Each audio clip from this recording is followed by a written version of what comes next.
Welcome to Mantis Monday. I'm Simon and this is the Mantis Garden. And this is Hymenopus coronatus, or the Orchid Mantis. Or, as David would have you believe, the Kung Fu Mantis. The first thing I want to say is thanks to all the ladies on Discord and Instagram that messaged me about the beard. Yes, I'm going to keep it. Oh yeah, and that one guy as well. Yep, it's staying. Now, the Orchid Mantis, let's get back to her. One of the questions I'm often asked on Discord and Instagram is, what do I need to keep an Orchid Mantis? And the answer is very simple: experience. If you're going to get an Orchid Mantis for your first mantis, I strongly suggest against it. Go and get yourself a giant Asian, a Chinese mantis if you're in America, or maybe a shield mantis. But please, don't get an Orchid Mantis. You're going to kill it. Now, I know you don't mean to kill it, but Orchid Mantis can be a little finicky. It's not like Orchid Mantis are difficult to keep per se. It's more that they're awkward. They're a severe pain in the ass. They're extremely susceptible to things like fungal diseases and other sicknesses and illnesses. And they also need their humidity at a specific level, otherwise they just don't live. A lot of people keep the first mantis in a plastic enclosure with cross ventilation, which sounds perfect. But unfortunately for an Orchid Mantis, I suggest against this, because the cross ventilation just means that you lose humidity quite quickly. So we don't really want to do that with one of these guys. So I skip cross ventilation entirely, which to be honest with you don't really need if you know how to control the mould. And you control this in a bioactive setup with springtails, which prevent the mould, which prevent the fungus, which prevent the sickness. Therefore, we have a happy mantis. Now, I've seen all over the internet people keeping these, or suggesting you keep these guys at between 26 and 28 degrees centigrade, and that's just total rubbish. What you need is room temperature. If you're happy, they're happy, and that's as simple as that. And the reason for this is because an insect's metabolism is linked to the temperature it's kept in.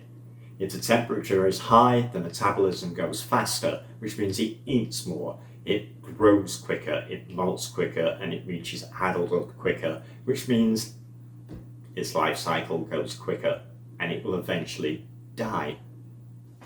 One of the most important things that an Orchid Mantis needs is for you to subscribe to my channel and maybe give it a like and drop a comment down below. And now we go back to humidity.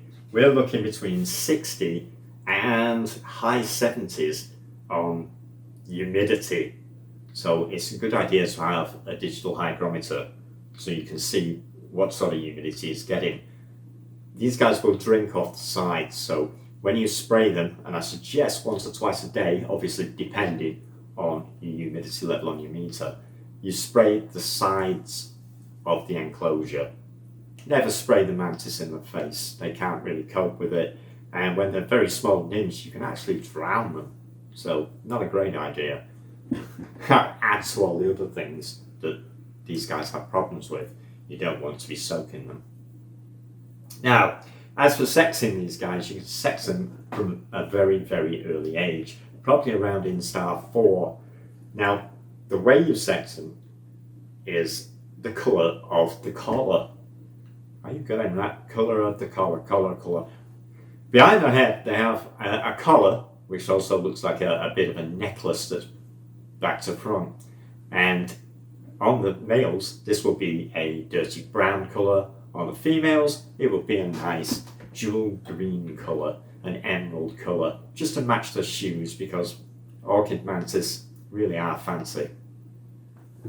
There is another way to actually sex these, and it's when they get to adult, it's pretty bloody obvious which one's a male and which one's a female. Males grow to around about 1 inch in length, and females you're looking about 2.5 inches, which is about 60-70 millimeters, I think. Not quite sure about that. I'm a bit old-fashioned when it comes to the old inches and feet. I don't particularly like flower mantises, any of them. I don't like the thistle mantis, I don't like the spiny flower mantis, and I can't stand the Orchid Mantis. but my wife likes them, so she keeps them. Unfortunately, by she keeps them, that means she plays with them. It doesn't mean she sprays them. It doesn't mean she feeds them. And it doesn't mean she looks after their enclosures. It actually means she goes, look at this, I've got an orchid mantis. Behaviour. These are not well behaved. Male orchid mantis are a pain. They fly quite well, so be aware of that if you actually manage to get them to adulthood. These guys are really skittish. They will jump, they will fly, they will fall on the floor, they will run away. They are really a bloody nuisance. Another reason why I'm not a big fan of them. My eyesight isn't brilliant. These guys are small, and when they jump on the floor and start running away or flying somewhere, I just lose sight of them, and there's a good chance they're going to get squished. If you've got animals in the house, well, when I say animals, I mean cats. This is a no-no. These will fly about any kind of creature that's flying around. A cat will have it, no danger, and it will just chew it up, and you'll end up with a dead mantis.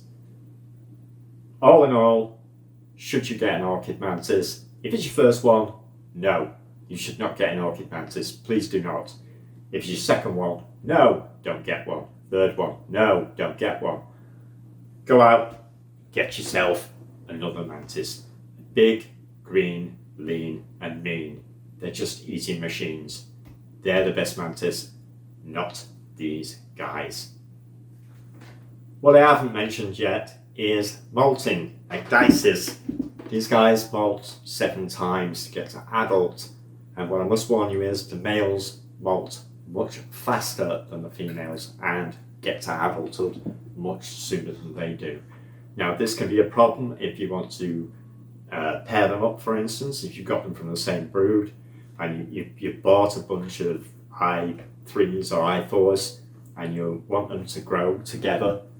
It's not going to happen. You're going to end up with a bunch of males that are going to die, possibly even before you've got one female to adulthood. So you need to get these guys from different places. You need to be looking at something like an I5 female and then buying I3, I4 males if you have the intention of breeding them in the future. Also, breeding. This can be a major problem. Female mantis are extremely aggressive and the males tend to end up as lunch quite frequently. Quite a short one this week because the orchid mantis, as I said before, I really don't like them. Know a fair bit about them, but they're not my favourite mantis by a long way. Really not impressed by them. They're just pretty little things that don't live very long. And that's not something I want from a pet. I want a pet that I can keep for a long time. Not something that's going to be 6-7 months old and then die. What's the point? So please, avoid getting an orchid mantis unless you really want one and you really know what you're doing. Please do the research. That's all I got time for. Thanks for watching.